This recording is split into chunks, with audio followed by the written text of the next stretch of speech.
Somebody asked me a couple of days ago, what is some of the things that I, as a chief, felt like I didn't do good, or I wasn't able to help improve.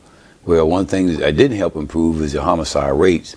I came in here as the chief of police in 2018 with intentions to work strictly with the community, me along with this department, and also work on, making sure the community is safe from crime. But each homicide, to me, it took a whole lot out of me. So that's the thing that I wanted to do, is not to have any homicides. And I know that this world is not perfect, but when it comes to people losing their lives, I want to be perfect in that. I don't want anybody to lose their life, in that manner. That's my blood, and that's my oldest brother's son, and we haven't solved that case. But there's not a perfect case. There's not a perfect crime.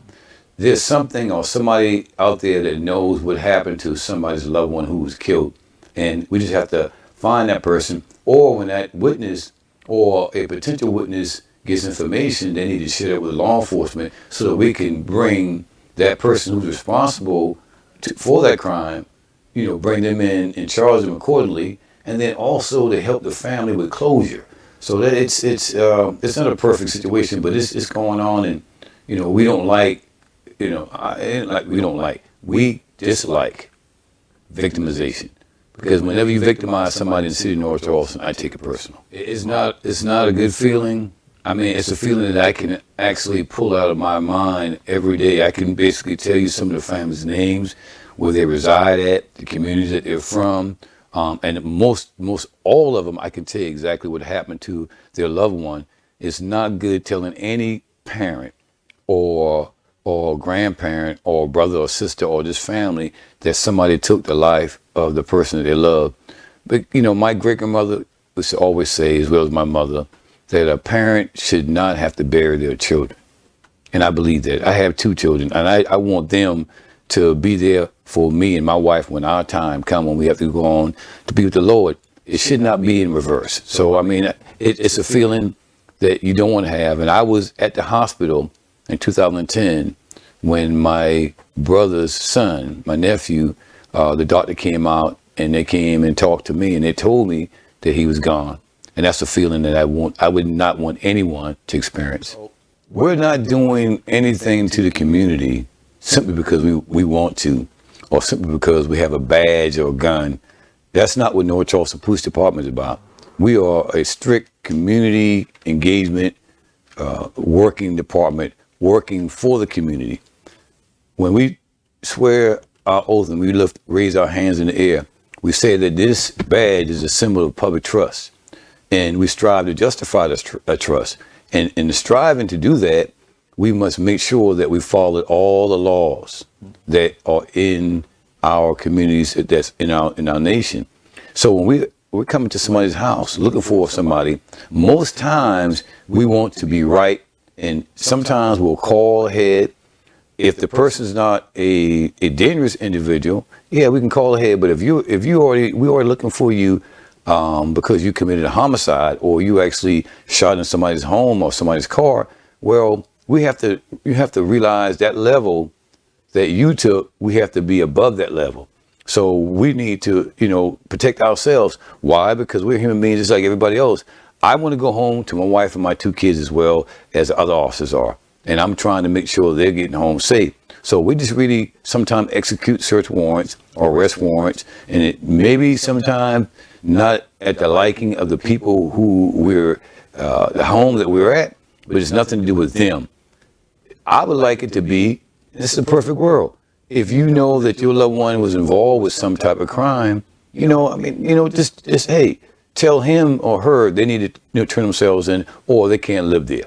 That's it, because all that's doing is bringing harm to you, not from the police side, but from a person who wants to retaliate from what that individual in your house did to their family member.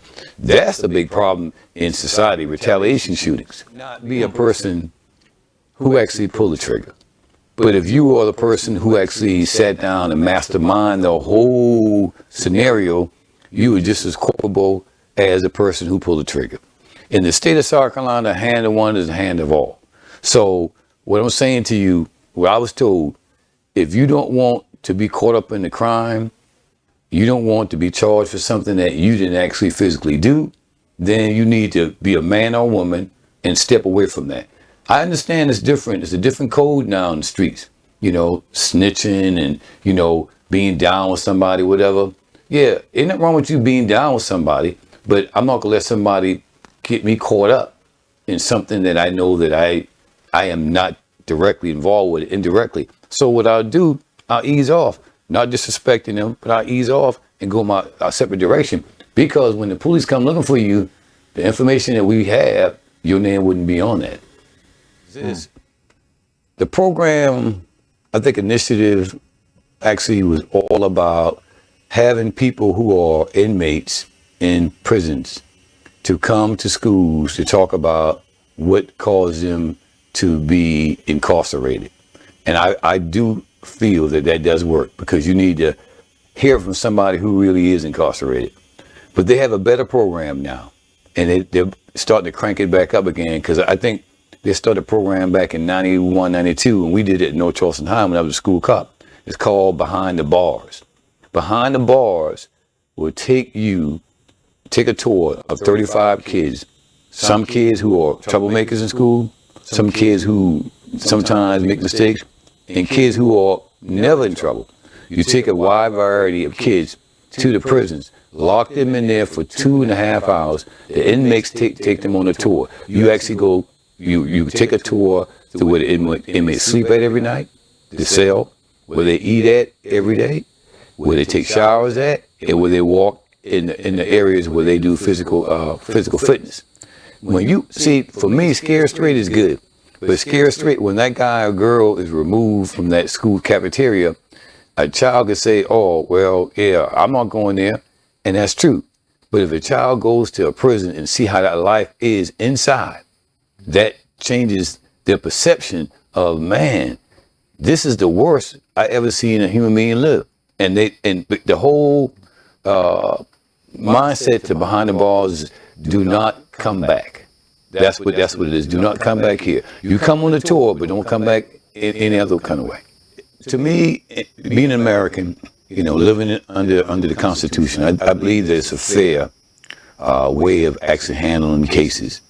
Sometimes it's unfair because the information that's provided to the judge and the jury may be untrue or it may be embellished.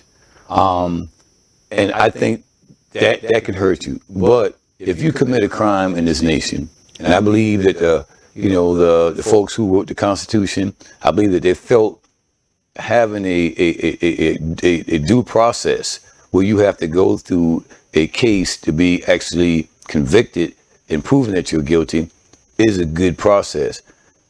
Sometimes the process doesn't really apply to some of the charges because things can be manipulated, but I think overall it's a good system. But I've been in city court, I've been in state court, and I've been in the federal courts. And all three of those layers are put together to deal with crime.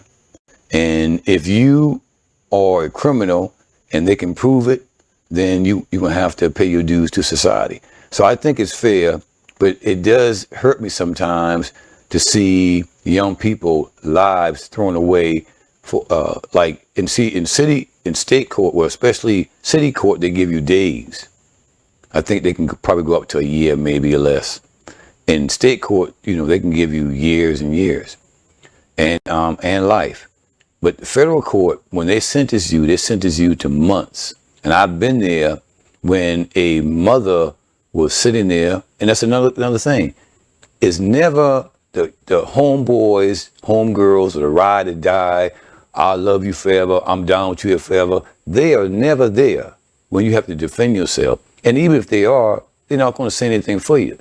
But it seems to me, going on my 34 years, what is very consistent is the parents. The parents and the family is always there. But when I heard the judge gave a kid over 385 months in jail. And the mother just like, oh, okay, all right, baby, you won't be there long.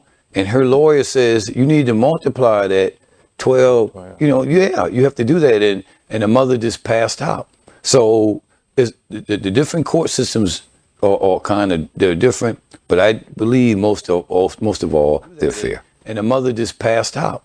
So the different court systems are kind of, they're different, but I believe most of all, they're fair. How does your freedom change when you get caught committing a crime? Well, I'll say this, and I know it's kind of off track. If you ever look at the movie Roots, which I have, I've got a copy of it. I love my history. When you saw Kunta Kinte in his tribe, and he was walking with his tribe and going through the ritual of being a man, and then he got caught by the slavers, and he was on the beach. And everybody look at that scene with LeVar Burton, but you have to really understand the scene. You saw him fighting. You saw him struggling. You saw him weeping. You saw him just yelling out when they put the chains on him. The reason why he did that is because he realized it was something he had never experienced before. So what I'm saying to you, we are born in this world free. God gave us that. And when our freedom is taken, that's when it's hard for us to adapt to that understanding, because we've never experienced that in that type of light.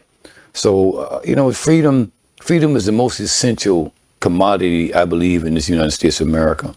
And I just believe that we should be very sensible before we allow somebody to take that from us. For some of the youth in our community who've never been in a detention center, what would you consider to be like a typical day in the life of someone in the detention center? Wow. I've gone take some folks to the detention centers several times in my career, especially my younger career. And when they go back there, of course, their freedom is gone, because they take things for granted. Like you and I can go open a refrigerator. Mm-hmm. We can walk down to the living room, turn the television on. We can walk out in the porch and just smell the breeze and hear the birds chirping. That's when you are free. But when you can't do that, when somebody tells you how to go to the bathroom, somebody tells you, when you have to go to sleep, when somebody tells you what you have to do that you took for granted, you realize that the freedom's gone. And I just believe that in the youth system, it is kind of harsh, because kids, that's all they know is freedom. Mm-hmm. And when that is taken away from them, it not only from an adult can make an adjustment later on in life, but a kid, it really, really hampers a kid, because that kid only understands freedom. They only understand that. When committing a crime with your friends, what are your chances your friend doesn't turn on you, especially when reality kicks in and they're in that court? Well, of course, I talked to a lot of OGs, old gangsters and folks who actually were on the other side, inmates for a long time in their lives. And when a guy told me this, a guy who's an awesome guy, an awesome ex-offender, he was a big-time drug dealer. I know this because I worked drugs for many years. He said that when he committed a crime with another guy that was with him and they planned it, he actually didn't have a problem with the other guy saying, yeah, we did this, we did that. He had a problem with the other guy saying that he did it all and the other guy did not do anything. And he felt that that's snitching. He doesn't feel that if a person did something wrong, and they did something wrong and you didn't have anything to do with it, he doesn't have a problem with you telling the authorities that they did something wrong. So when you ask a question about that type scenario, to me, first off, you shouldn't be involved in any criminal activity in the first place.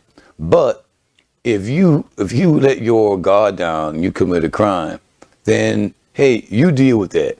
You deal with that situation and don't pull other people into that with you. You deal with it. The old song said, you do the crime, you have to do the time. And that's the truth. You have to man up to what you did, be responsible for what you did, and take it as a man's supposed to take it. I know a big issue is peer pressure for our youth. How important does that deal with the decision making that they do? And I'm not going to blame anybody but Reggie Burgess for what Reggie Burgess did wrong. But I've had people in my lifetime, that actually have kind of like really talked me into some things only because I was willing to listen. And I did some stupid things. And I also actually talked some other people to some stupid things when I was coming up. And they did the wrong things. I just think, with me, is that be your own man, follow your own movement. Be your own man, follow your own movement. That's what my father always told me. And I feel like anybody can kind of get you caught up in situations, but, you have to stand yourself, take a stand. And like I said earlier, I know the phenomenon on the streets about, hey, you can't dime me out, whatever the case is. You don't have to tell on somebody, basically. Just keep yourself away from that. But if you weren't involved with something and somebody says that you were, then you need to prove that you weren't. And sometimes you have to tell the truth about somebody else. Always tell the truth about you, but sometimes you may have to tell the truth about what somebody else did, so that you wouldn't have to pay the consequences that other people faces. One other issue is education. Why is that so important, and why are our kids they're not taking it as serious as it should be? Education is the only options we have to strive in this nation, because everything that this nation is about education. You have to know how to read, write, math, science, and with the AI that's going on, artificial intelligence, you need to be even brighter there, because you have to understand how things are working in this world. Education to me is big. And there was a time in my life when I was younger that I thought education was just a normal thing that you go through. You go to school and you have to learn, and then you have to pass. But when I got older, coming to my later years of high school, I realized how important my education was, because it afforded me to go to college for free. I went to college to play football and run track. They paid me for 4 years to do that. And I got a degree because I did that for free. But then the free part of it was, now that I'm a chief of police, I would have never got this opportunity if I didn't have that college education, because that's one of the prerequisites when, mayors or city managers or city government hire you. They expect you to have a degree or a command college. So to me, education is important. I just think that we as African Americans, and I'm not just leaning on one race, but I'm talking about a race that is my culture. We as African Americans, especially in my city, I think we just don't buy into the educational process as much as we should. And I think that we need to do more of that. Chief Burgess, I really appreciate you coming on the show and just educating our community on all the things, that the biggest issues, that crime. And I look forward to possibly coming back and possibly, having another show with some more other topics. Mr. Paul, you can come and be with me. I'll come hang out with you, whatever. I don't have a problem, because if we can save lives, you and I, yes, let's do it. That's what I'm all about. Thank you, Chief Burgess.